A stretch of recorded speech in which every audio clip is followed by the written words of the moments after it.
Nós vamos dar início, então, à última atividade da tarde, que é, ao mesmo tempo, a última atividade do nosso evento.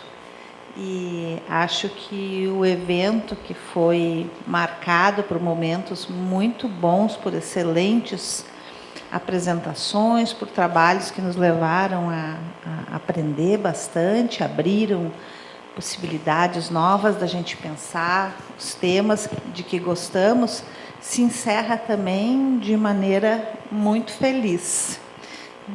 Vamos ouvir agora o professor José Hinaldo, que é professor do Departamento de História da Universidade de Brasília, é orientador permanente do programa de pós-graduação em História dessa mesma universidade. Ele foi chefe de Departamento de História e é pesquisador do Núcleo de Estudos Amazônicos e do Laboratório de História Social da UNB. É pesquisador, membro do Grupo de Pesquisa Vilas Indígenas Pombalinas, um grupo de pesquisas do CNPq. A formação dele, o doutorado em História, foi na Federal Fluminense, e ele tem experiência de trabalho também em outras universidades, como a Universidade Federal do Sul e Sudeste do Pará, Universidade Federal do Amapá, e a sua área de pesquisa preferencial é a história do Brasil, principalmente em temas como um daqueles com os quais ele vai nos presentear hoje, como da história e direitos indígenas. Ele é membro da Associação Nacional de História do Distrito Federal, sócio acadêmico do Instituto Histórico e Geográfico do Distrito Federal. E, assim, cheia de expectativa, porque é um tema que eu gosto muitíssimo, eu passo a palavra, então, para o José Hinaldo, dando meu abraço a ele. Obrigado, professora. Não sei se esse aqui está ligado. Ui. Vocês me ouvem? Acho que sim, né? Boa tarde a todas e a todos. É uma satisfação estar aqui na UFG, na Faculdade de História da UFG, ao lado da professora Cristina, que estava falando agora há pouco, de minha admiração por ela, por seus estudos, e o que estendo também a toda essa faculdade. É uma grande alegria participar desse evento, desse colóquio, e poder compartilhar com vocês um pouco de minhas inquietações, né, de minhas pesquisas nos últimos tempos. A fala que eu tenho a realizar aqui para a Faculdade de História, para o programa de pós-graduação em História da UFG, ela se volta a o que eu tenho chamado nos últimos tempos de uma aproximação muito original e, me parece, criativa do ponto de vista político-administrativo, do ponto de vista governativo, entre a política indigenista da coroa portuguesa no século XVIII e a sua política urbana para a América Portuguesa. Então, eu penso que a política indigenista foi um instrumento e, ao mesmo tempo, uma oportunidade da coroa portuguesa no século XVIII, especialmente na segunda metade do século XVIII, a época do reformismo ilustrado, de inovar no tratamento com os povos nativos e no enfrentamento do sertão. Então, é um pouco essa a abordagem que eu devo traçar a partir de minha fala. E a escolha do recorte geográfico dessa abordagem que eu pretendo fazer é o sertão tocantino, que tem sido objeto de algumas pesquisas recentes que eu tenho ensaiado e tentado, muitas vezes assim, pelas pernas e pelos braços dos alunos, né? Você vai fazendo não dá para abarcar tudo, e aí você vai sugerindo, né? Vai sugerindo temas para eles, e eles vão alcançando aquilo que a gente não consegue alcançar com as próprias pernas. Então, eu tenho tentado lá na UNB estimular os alunos a a trabalhar com as fronteiras, a trabalhar com o papel e o lugar do sertão nas políticas urbanas e indigenistas da América portuguesa, e como, chamando a atenção deles sobre como os povos indígenas, em especial do sertão tocantino, puderam não somente reagir ou responder a essas políticas de interiorização do território e de controle, de exercício de controle, conhecimento e controle sobre o território, mas principalmente como eles foram participantes ativos desses espaços interétnicos construídos pela colonização. É claro, quando eu digo participantes ativos, também me refiro a um cenário de desequilíbrio nas relações de força, nas relações de poder. Mas, ainda assim, especialmente em espaços como o sertão do Tocantins, me parece que os povos indígenas, em suas etnicidades, enfim, em sua variedade histórica, tiveram um papel bastante significativo, né, no exercício da própria governabilidade e na tentativa portuguesa de, como eles diziam à época, de domesticar esse espaço, né, e, sobretudo, de domesticar o rio, né, o rio Tocantins. Havia um exercício de tentativa de domesticação do rio Tocantins. Então, um pouco isso que eu pretendo explorar aqui com o corpo docente, o corpo discente da Faculdade de História da UFG. Então, inicialmente, eu gostaria de cumprimentar o programa de pós-graduação em História pelos seus 50 anos, que foram muito bem prestigiados na nova avaliação da CAPES. Desejo os parabéns a essa casa. Cumprimento, portanto, a coordenação do programa, seus corpos docente, discente, técnico, administrativo, e agradeço pela oportunidade de participar do 11º Colóquio Internacional Diversidade das Culturas. Eu peço licença aos senhores e às senhoras para me ater a essa leitura do texto, porque, senão, como diz lá na Paraíba, eu falo feito o homem da cobra, e aí termina que eu não acabo de tratar desse assunto. Perfeito, professor, eu lhe agradeço. Em 1º de setembro de 1799, numa manhã de domingo, uma expedição deixou a cidade de Belém do Grão-Pará em direção à Vila Boa de Goiás. Subindo os rios irmãos Tocantins e Araguaia, ela cortou a fronteira entre os estados do Grão-Pará e Maranhão e do Brasil, em um trajeto de cerca de 2.000 quilômetros, percorridos a remo e montaria, entre matos, corredeiras e campos cerrados, quando, enfim, alcançou o porto de Santa Rita, no Araguaia goiano, em 18 de fevereiro de 1800. A comitiva, formada por cerca de 216 pessoas, dentre clérigo, índios remeiros, soldados práticos, intérpretes, muitas canoas, mantimentos e utensílios, conduzia o novo governador da capitania de Goiás, o capitão-general Dom José Manuel de Menezes.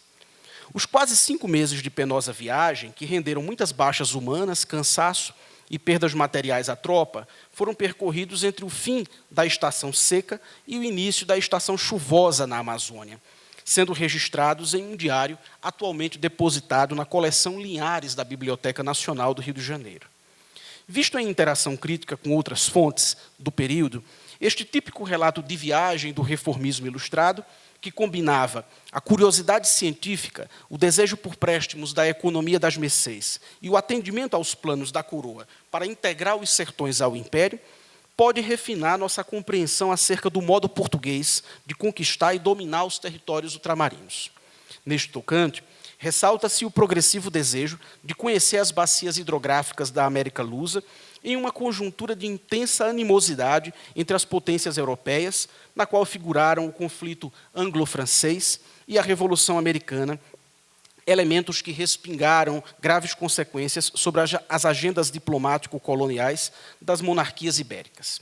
Por conseguinte, ao longo do século XVIII, dinâmicas hidrossociais nativas, humanas e não humanas, e as mutantes condições geomorfológicas e climáticas do Tocantins-Araguaia mostraram-se elas próprias sujeitos ativos de uma história que não foi somente a mera marcha incontornável de ocidentalização destes rios, ou, em sua antípoda, o reflexo último do fracasso português no errático e impenetrável sertão tocantino.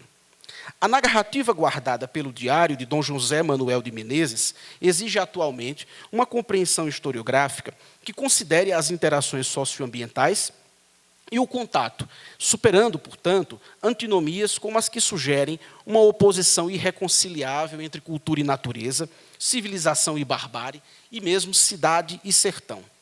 Nosso intento será analisar aquilo que Sérgio Buarque de Holanda, de forma bastante pioneira, chamou de o valor dos rios, percebendo-os na qualidade de produtos e produtores de relações de poder e identidade em sociedades de fronteira, destacando sua porosidade como zona de contato entre biomas e culturas.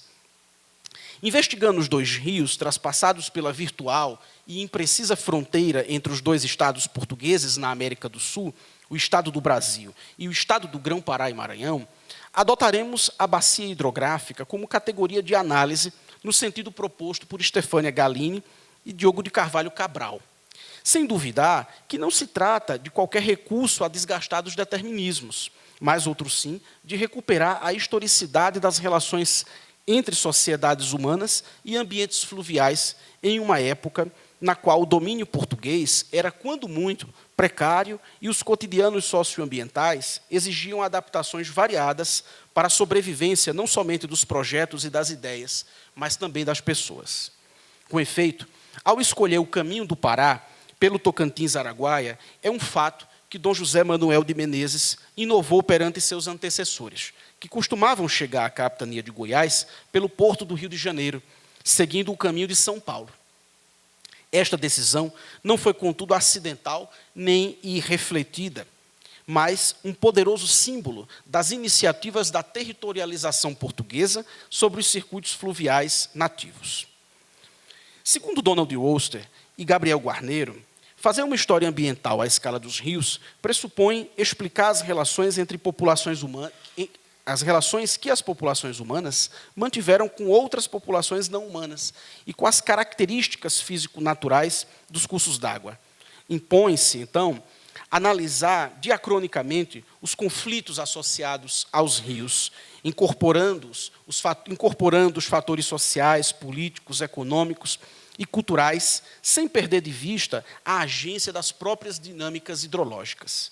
Quer dizer, por um lado, trata-se de observar a materialidade da água e sua incidência sobre as sociedades, mas, por outro, de perceber o conteúdo e a relevância dos sentidos da construção e coprodução das naturezas e como estas ensejam relações de poder e efeitos antrópicos próprios às concorrências pela gestão dos recursos hídricos. Quanto ao Tocantins, Rio Grande, com seus 2.400 quilômetros de extensão desde o Planalto Central, passando pela região do Bico do Papagaio, onde recebe as águas do Araguaia, até sua foz amazônica, sua marca, segundo Leandro Tocantins, foi mesmo a variedade geomorfológica, hidrológica e de suas biotas e da vida social.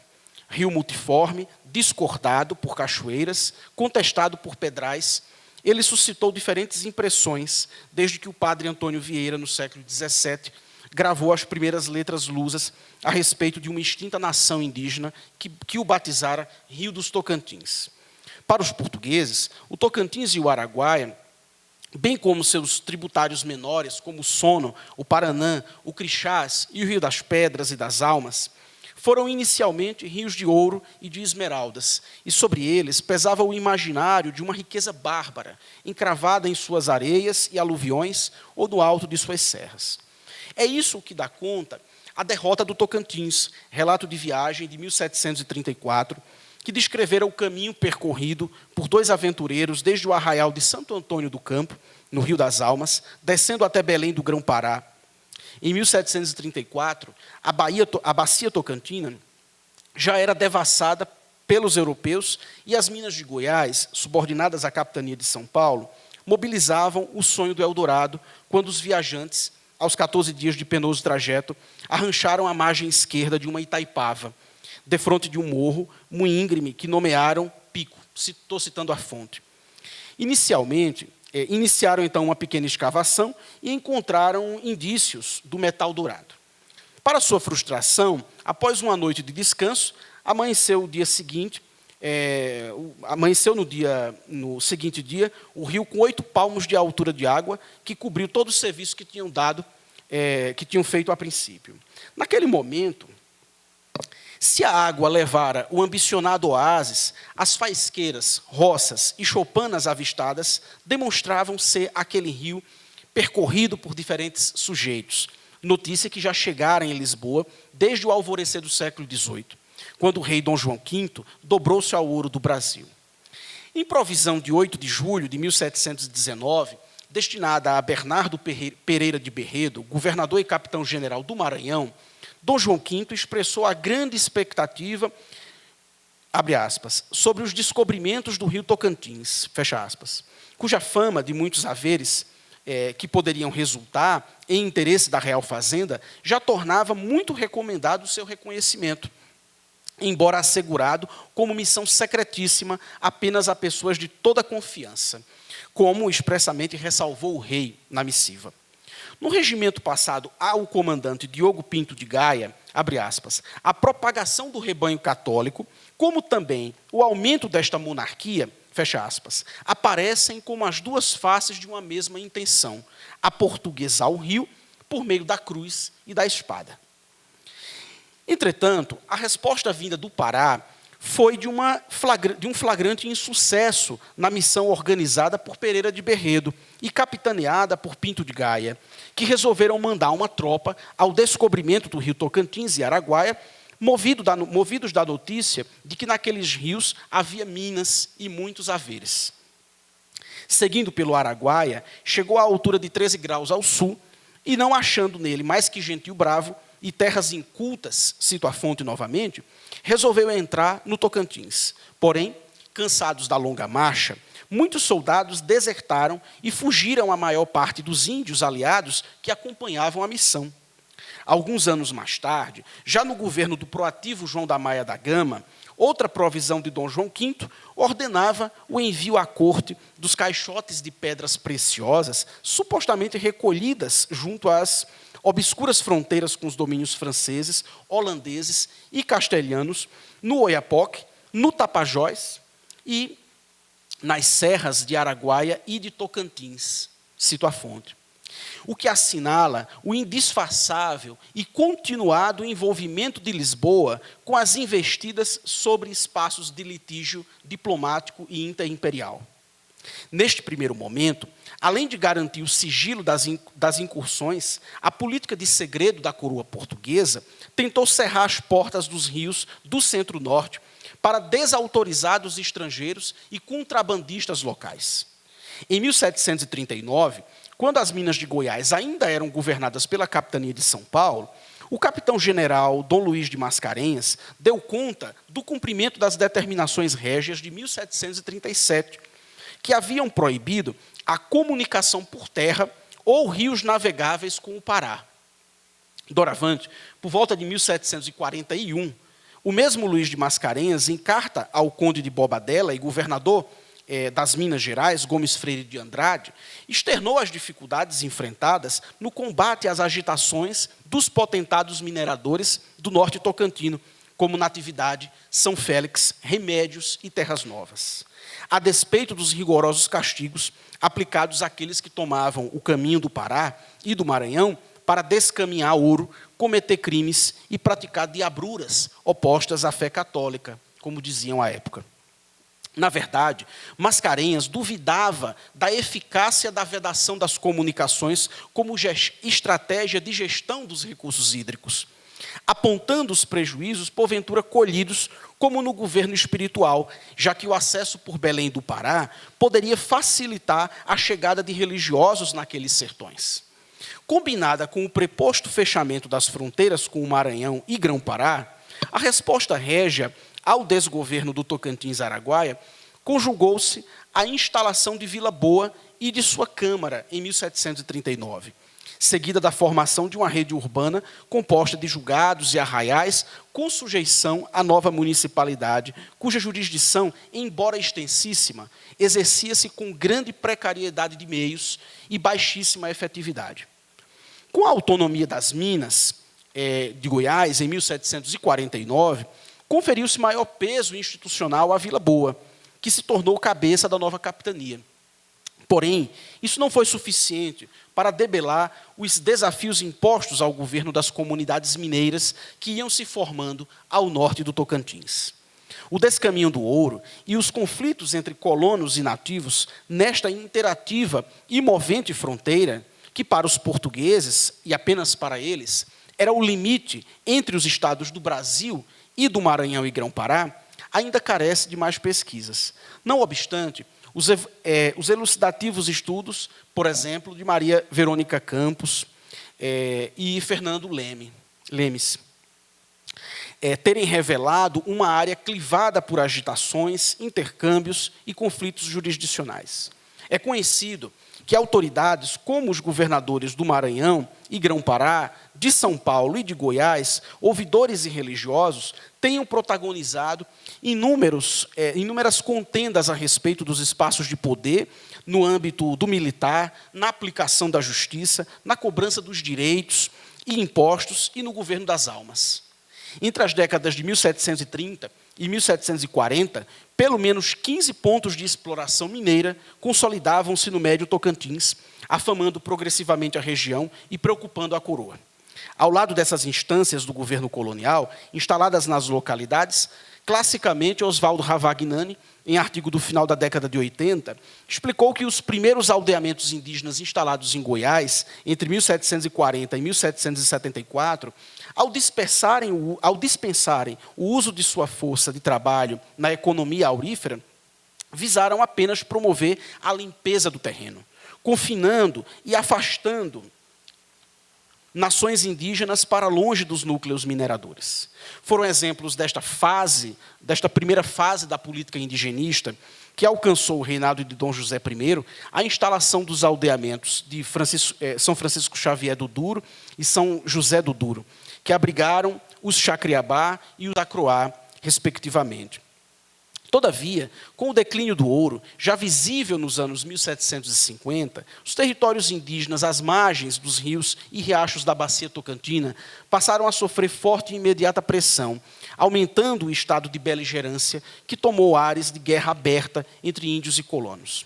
É o que denota a carta do bispo do Pará, Dom Frei Miguel de Bulhões e Souza, ao secretário de Estado da Marinha e Ultramar, Francisco Xavier de Mendonça Furtado, em 1761. Para o bispo, que foi um entusiasta das comunicações entre o Brasil e o Grão-Pará e Maranhão pelo Tocantins e Araguaia, não eram as corredeiras, os obstáculos ou outros obstáculos naturais, os maiores empecilhos à soberania portuguesa. Antes, porém, o gentil Acroá e outras nações bravas que, abre aspas, infestam as margens daqueles rios. A sugestão do religioso recomendava, sem meias palavras, extinguir, abre aspas, extinguir totalmente o orgulho daqueles inimigos comuns dos nossos interesses. Aliás, Mistex se coadunava com o desejo de colonos e mineiros do norte goiano que viviam a cobrar a autorização de guerras justas. Com algum atraso em sua aplicação na capitania de Goiás, o Diretório dos Índios, lei da década de 1750, que reafirmava a liberdade dos nativos e chamava-os à reunião dos súditos de Dom José I sob preço altíssimo, só produzira efeitos sensíveis a partir de 1774, com a reforma do aldeamento modelo de São José de Mossamedes, onde foram recolhidos, em momentos distintos, os Caiapó, os Carajá, os Javaé e outros povos, como disseram vários estudos clássicos e recentes, desde Mary Carache, a professora Luciene Apolinário e tantos outros estudiosos. O governador e capitão-general de Goiás, José de Almeida Vasconcelos Soveral e Carvalho, também conhecido como Barão de Mossamedes, insistia que os indígenas deveriam ser a argamassa da ocupação efetiva do território. De acordo com Ravagnani, nos anos 1770, marcaram a segunda fase dos aldeamentos em Goiás, quando a convalescente economia aurífera criara as condições, pela negativa, para a expansão agropecuária pela capitania, coadunando-se com os planos fisiocráticos da ilustração portuguesa para o fomento da chamada verdadeira riqueza, a agricultura e o comércio, e a emulação dos índios nestes negócios tão apropriados aos olhos da monarquia. Destarte, não resta dúvida que, a despeito dos planos assimilacionistas, entre aspas, do diretório, tal movimento deu-se em rota de colisão com os territórios indígenas e os confrontos foram inevitáveis. Neste contexto, tanto a proibição da navegação com o Pará, vigente e descumprida desde 1737, quanto a política indigenista de limpeza do terreno, foram revistas pela coroa portuguesa por serem medidas de limitado sucesso. Diante das desconfianças com a Espanha e do reconhecimento do utis possidetis no âmbito do Tratado de Madrid e de Santo Ildefonso, um Tocantins-Araguaia pretensamente fechado poderia não ser a melhor estratégia para garantir o controle efetivo sobre as territorialidades nativas e coloniais, ao passo que os indígenas, muralhas do sertão, como dissera Nádia Farage, por seu conhecimento inigualável dos caminhos fluviais e de suas biotas, além de sua força laboral e militar, poderiam ser grandes aliados quando, mais que conquistar, era necessário aportuguesar os cursos d'água em movimentos negociados e valendo-se de dinâmicas hidrossociais pré-existentes. Sabendo que eram os índios, exímios canoeiros e os grandes navegadores do Tocantins-Araguaia, a implantação de aldeamentos como Nova Beira, criado em 1775, às margens do Araguaia para receber os Carajá e os Javaé, tinham o claro propósito de fomentar a navegação com o Pará. Os limites impostos à execução de tal projeto foram muitos, passando pela própria resistência indígena ao modo de vida dos aldeamentos, caracterizado pelo ataque sistemático às etnicidades, mesmo nesta fase de dita pacificação orientada pelo diretório. Mas não deixa de chamar a atenção a sua grande ambição. O incentivo à navegação e a instrumentalização do trabalho e conhecimento indígenas serão as faces de um novo plano de gestão das águas do Tocantins-Araguaia, inaugurado pelo reinado de Dona Maria I, e muito evidente nas memórias de governadores como José Nápoles Telo de Menezes, que alertava, abre aspas, o quanto a falta de conhecimento da navegação do rio Tocantins tem sido prejudicial aos interesses desta capitania do Pará, fecha aspas, sobretudo porque essas artérias tinham se tornado um espaço desembaraçado para inimigos do rei. No rol de respostas que buscara dar, a fim de aplacar o vazio informacional do Tocantins-Araguaia, sustar suas inoportunas sanhas e colonizar seus caminhos, o capitão-general Telo de Menezes relatou ter mando examinar, abre aspas, o sítio mais apropriado e cômodo para o estabelecimento de um registro, um ponto de observação e guarda, que sirva ali de conter e embaraçar a liberdade com que se acha frequentada somente pelos transgressores à navegação do dito rio. Em novembro de 1780, em nova correspondência com o secretário Martinho de Melo e Castro, o governador do Grão-Pará e Rio Negro enviou a planta de uma nova fortificação que estava sendo construída à margem oeste do Tocantins, em distância superior ao lugar de Baião, com a invocação de Nossa Senhora de Nazaré de Alcobaça. O governador justificava a construção pela contínua deserção de escravos, índios e soldados que se evadiam por essa porta franca para as capitanias superiores de Goiás e Mato Grosso, principalmente. O que me obrigou, abre aspas, a antecipar esta providência, fecha aspas. Na mesma ocasião, avisava ter mando instalar, na mesma margem, o lugar de São Bernardo, no sítio da Pederneira, em distância proporcionada de 3 dias de viagem superior a Baião. Essa região fica onde hoje, mais ou menos, está a cidade de Tucuruí, no Pará. aproveitando-se para estas fundações de um acordo firmado com a principal, a Dona Maria Filipa Aranha, uma conhecida liderança quilombola feminina do Baixo Tocantins. Neste último terço do século XVIII, além dos aldeamentos missionários, a formação de povoações mistas, com brancos, índios e escravos, passou a substituir as velhas casas fortes, espargidas por pontos remotos, por formas, portanto, mais permanentes de habitação ribeirinha, com suas povoações civis e decorosas e úteis, como se dizia. Seja como for, o acordo de paz com o Mocambo de Dona Maria Filipa e a migração de suas almas, abre aspas, de um igarapé no interior do sertão para o lugar de São Bernardo, denotam muito mais que o simples sucesso destes planos, mas o caráter negocial de tais alianças e reduções, que poderiam rapidamente caminhar para uma ruptura e desagregação, tanto por razões ambientais, escassez de alimentos, epidemias e locais inapropriados para roças indígenas, por exemplo, quanto por atritos com autoridades e colonos, o que não raras vezes provocaram levantes e fugas. Não estamos falando, portanto, de extensões de terra inculta, desabitada, não frequentada, pois o vazio das comunicações no Tocantins-Araguaia, ao que parece, acontecia sobretudo à agenda metropolitana lusa, e era este estado de coisas que, no último terço de 700, pretendeu-se mudar. Com efeito, em 1790, quaisquer dúvidas acerca da superação da política de fechamento e isolamento fluviais foram derrogadas por um aviso do secretário de Estado dos Negócios Estrangeiros, Luiz Pinto de Souza Coutinho, que dizia falar pela própria rainha. No documento, endereçado ao secretário de Estado da Marinha e Ultramar, Martinho de Melo Castro, o reformismo da geração de 1790 alcançava a gestão de alguns dos principais rios da América Portuguesa. Assim disse Luís de Souza Coutinho.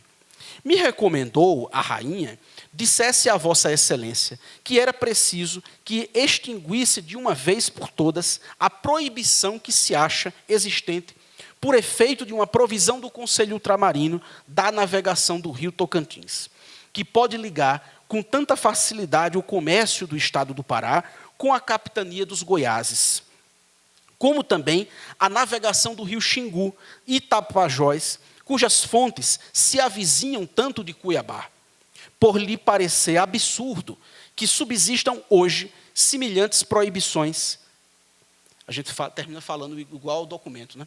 Semelhantes proibições, sem nenhum fim político, e antes contrário àquela natural comunicação que devem ter entre as províncias de um mesmo Estado. Note-se que tal abertura era uma profunda desconstrução do princípio de duvidosa aplicação, é verdade, da vedação do comércio intercolonial e do ilhamento das capitanias da América Portuguesa. Tal mensagem parece ter sido recebida com entusiasmo e atenção pelos governadores das capitanias de Goiás e do Grão-Pará e Rio Negro. Francisco de Souza Coutinho, prócere desta última pelos idos de 1797, notara que o desvendamento do Baixo Tocantins, fazendo segura e próspera a navegação entre Belém e Cametá pelo rio Moju, era benefício, abre aspas, que não só interessava ao comércio, interessava também ao serviço de Sua Majestade, essencialmente porque, para a defesa do Estado, é aquela passagem de grande importância. Fecha aspas. As primeiras ações para pôr em prática tais projetos produziram um profícuo expediente e memória administrativa entre os governadores, merecendo, inclusive, um elogio do príncipe regente Dom João, que, segundo o conde de Linhares, abre aspas, ficou muito satisfeito vendo no ofício de Vossa Excelência, Francisco de Souza Coutinho, e nas cartas de sua correspondência com o governador de Goiás, à época Tristão da Cunha Menezes, os felizes princípios que têm ido à comunicação das suas capitanias por meio do Tocantins. Em carta de maio de 1799, Francisco de Souza Coutinho, do Pará, e o governador Tristão da Cunha de Menezes, que vinha realizando conspícuo exercício de contenção da resistência e aldeamento de nações indígenas no norte de Goiás, não se demorou em contar que havia conseguido desembaraçar parte do caminho do Tocantins-Araguaia, interrompido pelo gentil canoeiro.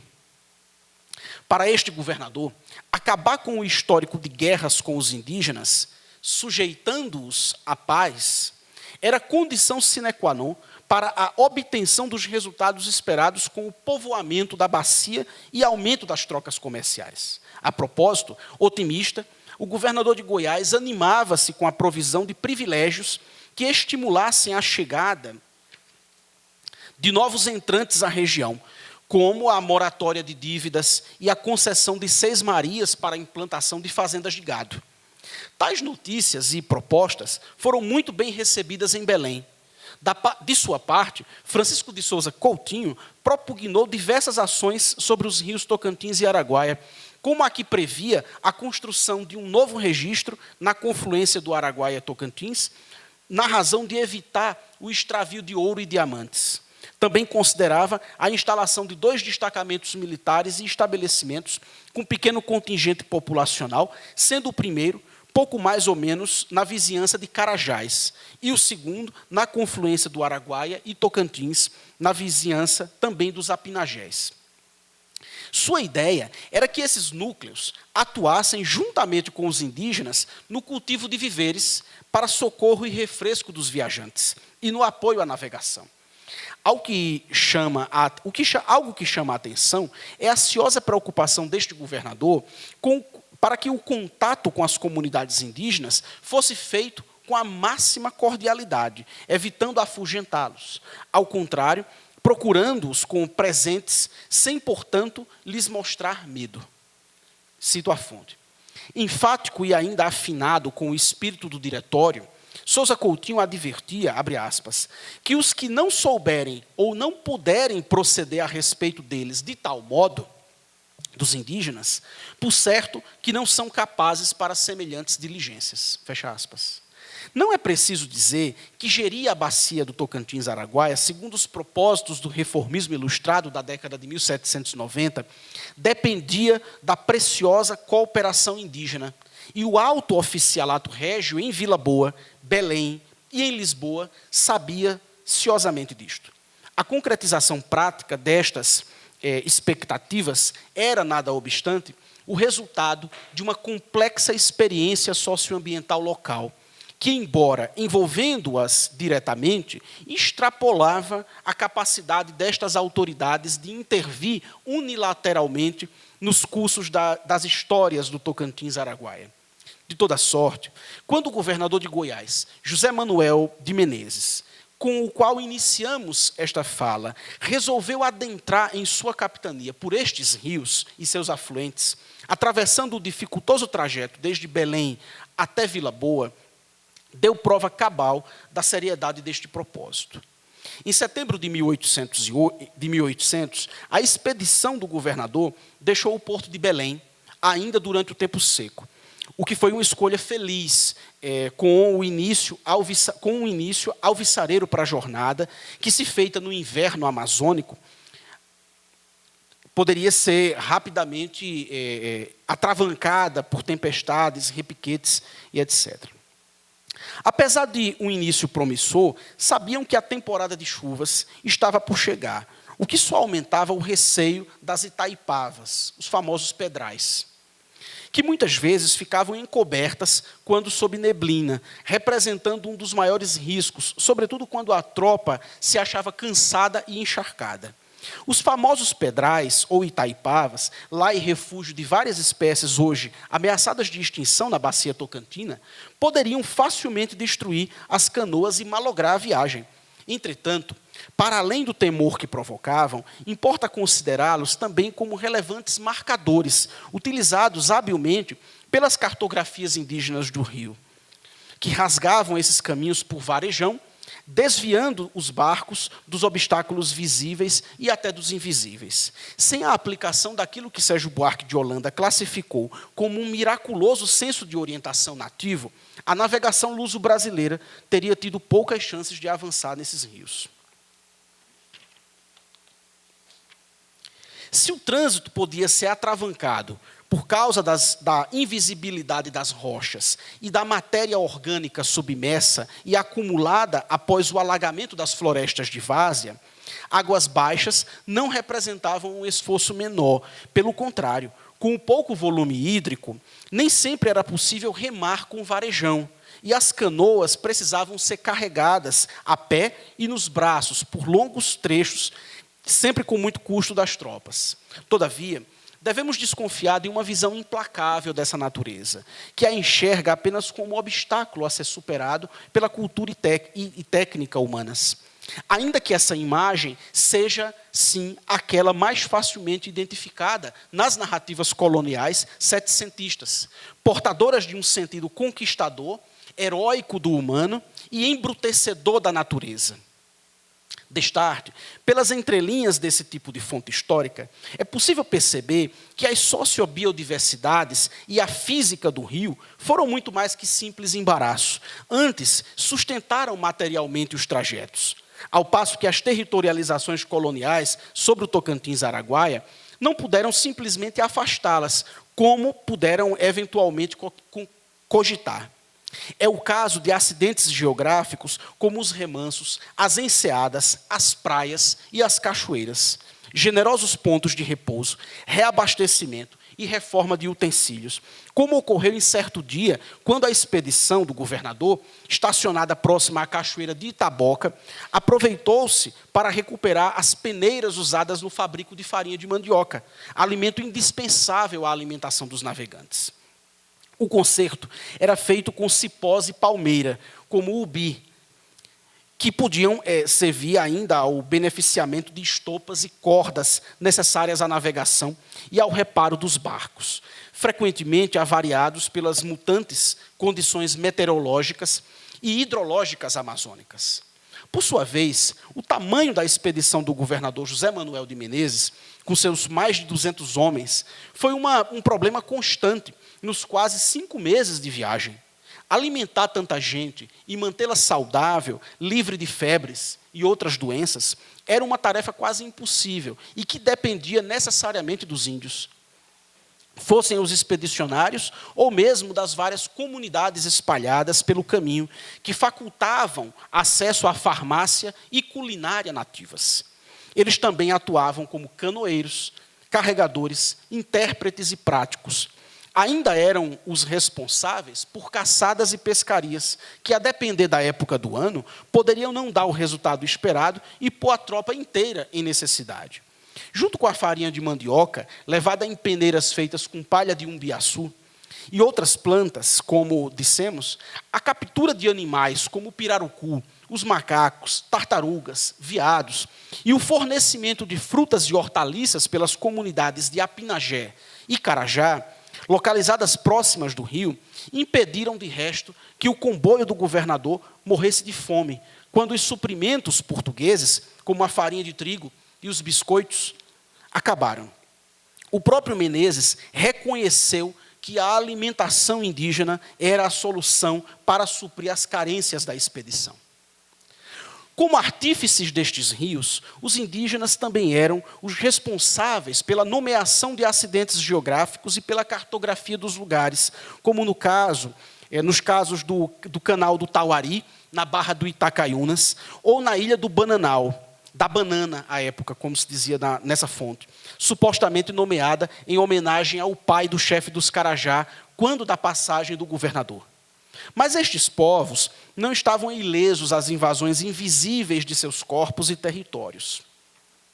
Participando como protagonistas das expedições, os canoeiros e práticos foram frequentemente acometidos pelas doenças trazidas pelos portugueses, segundo aquilo que Alfred Crosby, tratando da América do Norte, chamou de expansão ou imperialismo ecológico, representado pelos germes, eles também invasores daquelas biotas.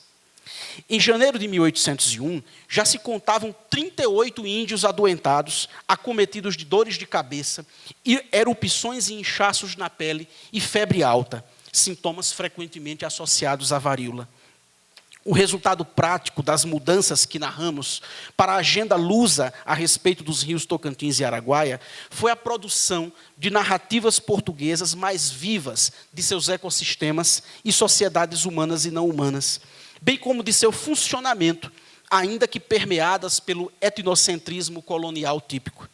De toda sorte, também o que transparece dos relatos do fim do século XVIII e início do 800 nos permite entrever o que era exigido de viajantes que, de resto, desconheciam tudo o que viam, mas precisavam rapidamente enxergar os rios por olhos indígenas, permitindo a emergência de ambiências mestiças como condição da própria sobrevivência. O Médio e Baixo Tocantins eram indígenas e mestiços, e disso os portugueses não tinham qualquer dúvida, embora desejassem inverter a balança de poder na gestão de suas águas. Muito mais que um exercício desprendido e aventureiro, navegar o Tocantins-Araguaia e manter-se vivo neles exigiu dos viajantes lusos a curada observação das experiências nativas, como no tocante à alimentação e às técnicas de navegação, adaptando-se às condições hidrológicas, climáticas e biológicas impostas. Mas não era apenas isso, pois sem a cooperação dos saberes indígenas, trazidos pelas narrativas coloniais, saberíamos menos ainda da história ambiental desta bacia hidrográfica, antes que ela fosse esquartejada pela navegação industrial desde o século XIX e maltratada pelos grandes projetos hidrelétricos, rodoviários e agropecuários do século XX, que fizeram do Tocantins-Araguaia 2 dos rios mais ameaçados do Brasil contemporâneo. Muito obrigado, gente.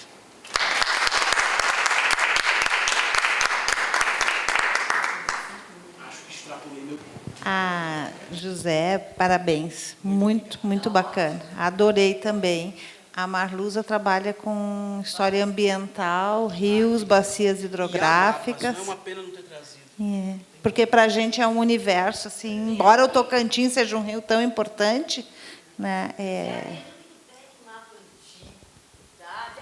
legal o contraste até. Traz um bem antigão e contrasta daí, porque daí a gente se situa, sabe? Onde é que ele está andando? Onde é que ele está indo? Por onde o governador está indo. Por onde o governador Isso, por onde é que o governador está indo. Maravilha, mas muito lindo o texto, muito José lindo, de Nóbrega. Muito triste. E eu agora eu vou dar mais uma coisinha, Marix. Eu achei nos autos de medições antigos descrições. Tá? E aí, então, assim, para a história ambiental... Maravilha, tá? Foi uma fonte, assim, que me surpreendeu. Tá? Então, só para te... Obrigado. Obrigada, Marluza. Inaldo, muito obrigada pela sua fala. Eu tenho aqui uma série de perguntas para você, mas como o nosso tempo está um pouco curto, eu fiquei pensando, a Marluza pegou um pouco mais, né, essa discussão da história ambiental. Eu queria fazer uma pergunta mais no sentido propriamente da governação, da administração, porque você estava falando e por diversas vezes você mencionou como essa é uma região de fronteira, né? Sim. E aí eu fiquei pensando também como pensar especificamente essa região que é de fronteira em diferentes sentidos, né? É uma fronteira entre a colonização e os territórios, é uma fronteira da América Portuguesa com outros espaços, é uma fronteira do estado do Grão-Pará com o estado do Brasil. E eu fiquei pensando um pouco como você concebe esse debate no sentido do reformismo pombalino e o seu alcance geográfico, né?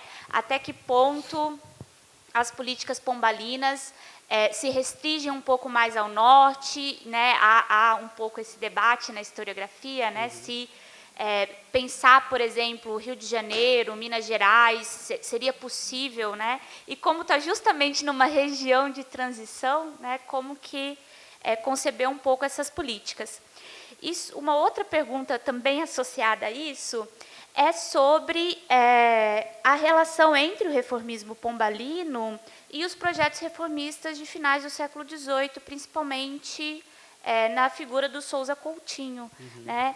Essa citação que você trouxe, uma delas, eu achei impressionante a similaridade com aquele famoso discurso do Dom Rodrigo de Sousa Coutinho, sobre a reforma, né, da administração na América.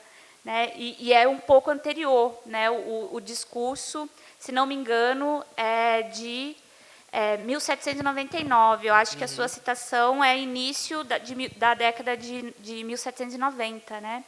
Então, eu achei muito curioso. Parece que, e mais uma vez, né, a gente fica muitas vezes pensando como esses reformismos, eles estão partindo, né, da política lisboeta, mas muitas vezes são esses agentes e essas pessoas que estão aqui nesse território, que estão propondo e que estão discutindo, né? E muitas vezes a gente só vê o outro lado, né? Só vê lá, né, o discurso no Conselho de Estado, né? Mas pouco discute, né, como essa comunicação, né, que você trabalhou tão bem, ela acaba, né, dando uma dinâmica própria para a colonização. Sim. Tenho outras perguntas, mas depois a gente faz. Fabiana? Posso, professora? Muito agradecido pelas questões e pelos apontamentos e pelas sugestões. A professora Marluza tem toda a razão a respeito da necessidade da cartografia aqui. A cartografia tem que aparecer nesse tipo de trabalho.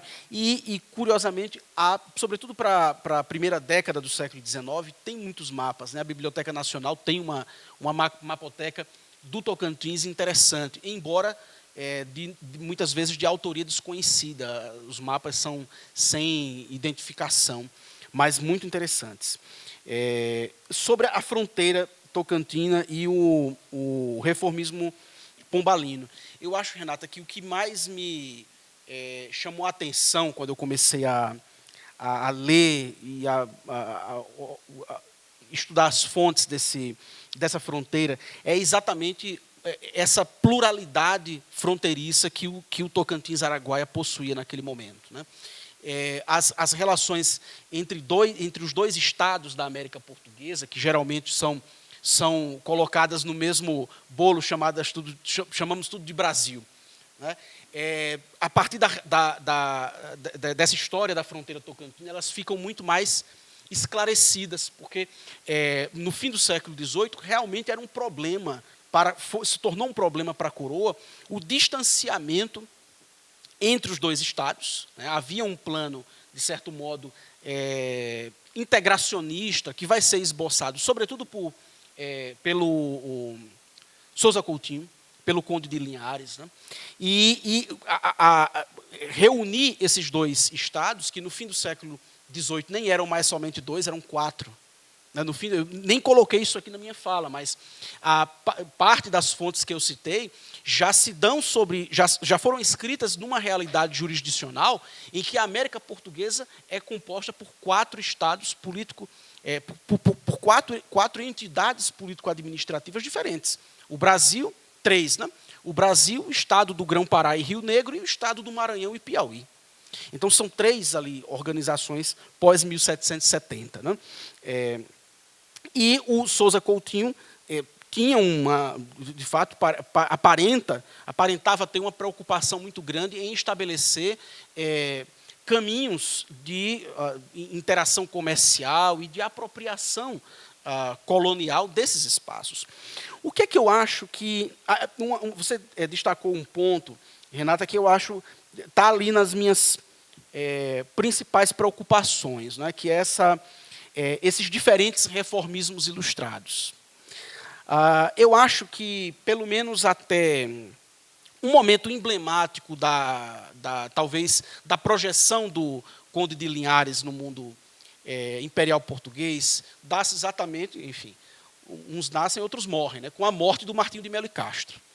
Acho que a morte de Martinho de Melo e Castro, que era, na minha percepção, era esse sujeito da fronteira fechada. Era o secretário de Dona Maria, muito ligado a uma abordagem colonial isolacionista, né? Ao passo que, com a morte dele, o Sousa Coutinho, o Conde de Linhares, ele tem um espaço dentro da corte de projeção de suas ideias, do que eu estou chamando aqui, com todas as aspas, de um integracionismo espacial da América portuguesa. Né? Mas são, de fato, duas faces do reformismo ilustrado, sendo que, a partir de 1790, o Conde de Linhares parece, de fato, conseguir convencer um grupo expressivo de governadores da América Portuguesa dessa agenda. E é aqui que eu acho que reside um ponto muito interessante da história da comunicação política nesse fim do século XVIII. A capacidade de interagir com os governadores da parte do Sousa Coutinho, quase que um Alckmin na defesa, né? Mas a capacidade do Sousa, não é, sem choque de gestão, faz com que governadores passem a se comunicar de maneira muito mais efetiva com a coroa portuguesa e a externar, isso está muito claro nas fontes do Arquivo Histórico Ultramarino, os planos que eles tinham para integração, para esse movimento de integração dos rios, né? E portanto, dos estados, né, da América Portuguesa. Por que esse plano, na longa duração, ou pelo menos a médio prazo, né, ele parece ter ficado pelo caminho? Um pouco pegando como é teu nome? Desculpa, Augusto. Pegando um pouco a sua deixa. Né? Eu não tenho resposta para isso, Augusto. Eu não tenho resposta. Mas há um tempo atrás, eu li um artigo, prometo que encerro com isso, gente, mas eu li um artigo extraordinário de dois professores aqui da Faculdade de História da UFG, do saudoso professor Sandes e do professor Arraes, em que eles exploravam, na historiografia, a ideia de decadência do sertão goiano. Né? E eles problematizavam a ideia de decadência do sertão goiano para o século XIX. Curiosamente, foi esse artigo que me mobilizou, há cerca de 5 anos atrás, a começar a estudar sobre esse assunto. E porque, ao observar as fontes do Pará, eu via um grande dinamismo governativo.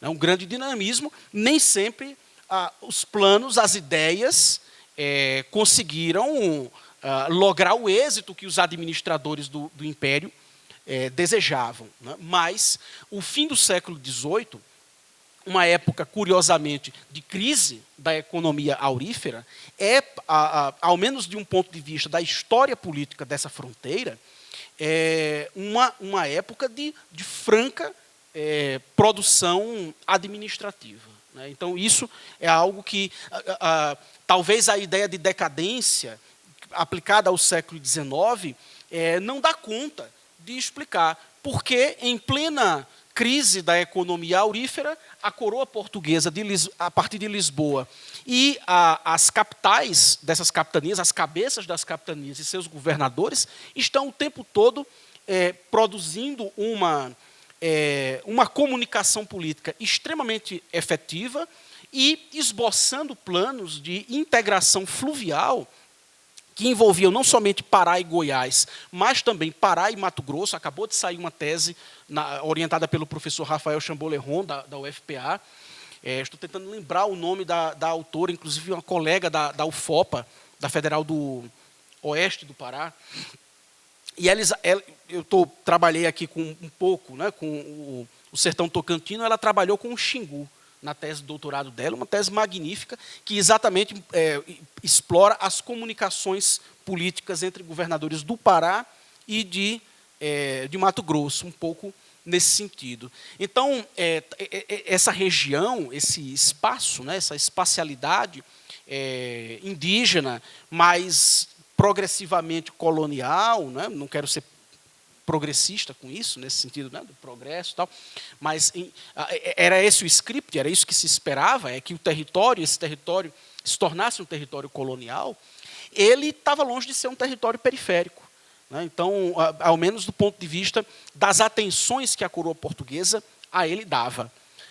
Para terminar, prometo, a extensão desses reformismos ilustrados. Em outro momento da minha vida profissional, eu trabalhei com o reformismo ilustrado nas vilas indígenas da Paraíba. Um lugar, obviamente, periférico no século XVIII, na segunda metade do século XVIII. E a mesma coisa que me espantou lá atrás, né, alguns anos atrás, foi exatamente como a capitania da Paraíba também foi um espaço pródigo de políticas de gestão do território e de relacionamento com os povos indígenas. Então, eu tenho a impressão, Renata, que